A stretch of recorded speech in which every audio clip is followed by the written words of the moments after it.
আমার মারলো তো মানে ওই দুটো বাচ্চা আমাদের ওই ওদের মেলাতে কি গন্ডগোল হয়েছে জানি না, এসে এবারে আমরা রাত্রি উঠে এবারে ওদের মারধর করছে, আমরা উঠে দেখি না প্রচণ্ড আপনাকেও মেরেছে? প্রচণ্ড মারধর করছে। এবার আমাদের এরকম মানে দাবার মানে কোলে ফেলে কোটের কাছে, বাবা কি হয়েছে কেন এত মারছি, দুটো করছি বাচ্চা ছেড়ে দে বলে ওদের মানে ছেড়েছি মানে থেকেছি বলে।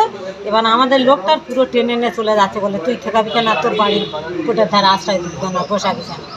তাই তখন আমরা ঘুমোচ্ছি, ওরা এসে বসেছে। এবার ওদের মারধরের শব্দ আমরা পেয়ে উঠেছি, উঠে ওনার যখন নিয়ে চলে গেল তখন ওনার আমরা ধরে কোনো রকমে ছেড়ে নিয়ে এলুম, আনার পরে ওনার ছেড়ে দিল, উনি ছুট মারলো। এবার আমার দুটো ছেলের আর আমার এবার সেই দাবার উপরে আমার দাবার উপরে ফেলে পুরো ভাঙচুর করেছে, আর ঝাঁপ মারাটা মেরেছে। সে মারি মেরেছে কারণটা কি? আমাকে মেরেছে মানে আমি বাইরে থেকে আমি ঈদের সময় বাড়ি এসেছি, আমি বাইরে তামিলনাড়ু কাজ করি। ওখানে 8 মাস 9 মাস 1 বছর পরে পরে আমি বাড়ি থেকে আসি।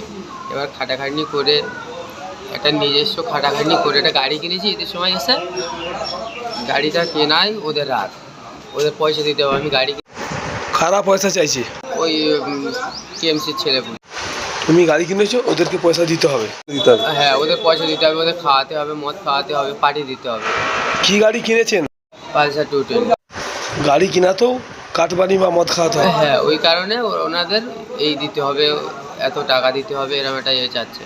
আমি বলি আমি কোথায় পাবো, আমি এই টাকাটা জোগাড় করে করে আমি গাড়ি কিনেছি, আমি কোথায় পাবো টাকাটা, এই বলে আমি দিতে পারিনি। এবার কালকের আমাদের ওখানে একটা অনুষ্ঠান হচ্ছিলো, অনুষ্ঠানে ওখানে আমি গিয়ে বসেছি, আমাকে পিছন থেকে একজনের দিয়ে ডাকতে পাঠানোর পরে আমি এসেছি, বলে আমাদের 3 জনের 3টে বিয়ার কিনে দেয়। আমি বলি আমি এখন পয়সা কোথায় পাবো, ওগুলো ওই টিএমসির ছেলেগুলো। তারপর ও বিশাল ও প্রচণ্ড ওখানে তলাবাজি করে আমাদের ফলের মুখে শখের আগে, যে যা কিছু করলে সবাই যার তার যখন তখন মারে করে, মোস্তানি মতো একটু দেখাচ্ছে, এরকমই করে। আমি ওই দিতে পারিনি বলে, আমি দিতে পারবো না বলেছি বলে আমাকে গালাগালি করে ধাক্কাধাক্কি করলো। আমি বলি ধাক্কা মারছো কেন, মারছো কেন, ওরকম বলেছি। আবার ফের আমার গলা টিপে ধরেছে, গলা টিপে ধরে ছাড়ে না। আমাকে ছেড়ে দেওয়ার পর আমি চলে এসেছি বাড়িতে, চলে এসে আমার ওই ভাবিদের বাড়ির সামনে বসে আছি, দাদা বসে আছে, আমি বসে আছি, আমার আরেকটা দাদা বসে আছে। বসে থাকার পরে এবার ওরা মেলা হয়ে গেছে, ওরা এসে যে আমাকে মেরেছে, ওর বাড়ি থেকে ছেড়ে দিয়ে আবার ও আরেকজন এসে আমাদের সামনে দাঁড়িয়ে আমাকে বলছে গোলার ওরা পাতুল দেবো, মারবো, ধরবো, এরকম করছে।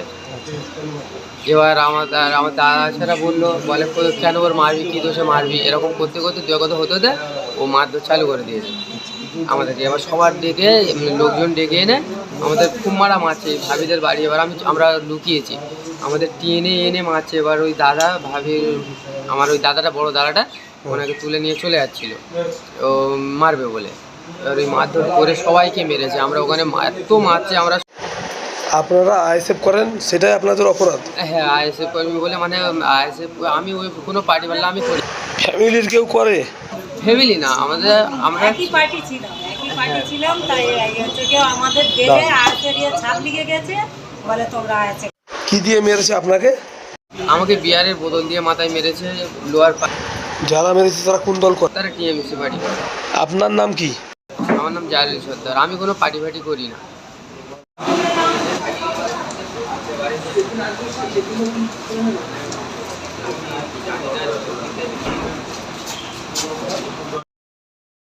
Sanjeevani health care nursing home, Shiakhala Furfura শরীফের পাশে, শ্রীপতিপুর, হুগলি। সমস্ত চিকিৎসার উন্নত মানের পরিষেবা দেওয়ার জন্য আমরা রয়েছি আপনাদের পাশে। Emergency, ICU, cardiology, nephrology, orthopaedic surgery, onco surgery, general medicine, physiotherapy, neuro medicine, dialysis, neuro surgery, শিশু সুরক্ষা, গাইনোকোলজিস্ট বিভাগ, ক্যাশলেস পরিষেবা, স্বাস্থ্যসাথী সহ যে কোনো হেলথ স্কিম, মেডিক্লেম গ্রহণযোগ্য। এছাড়া স্বাস্থ্যসাথী কার্ডের মাধ্যমে সম্পূর্ণ বিনামূল্যে সার্জারির সুব্যবস্থা।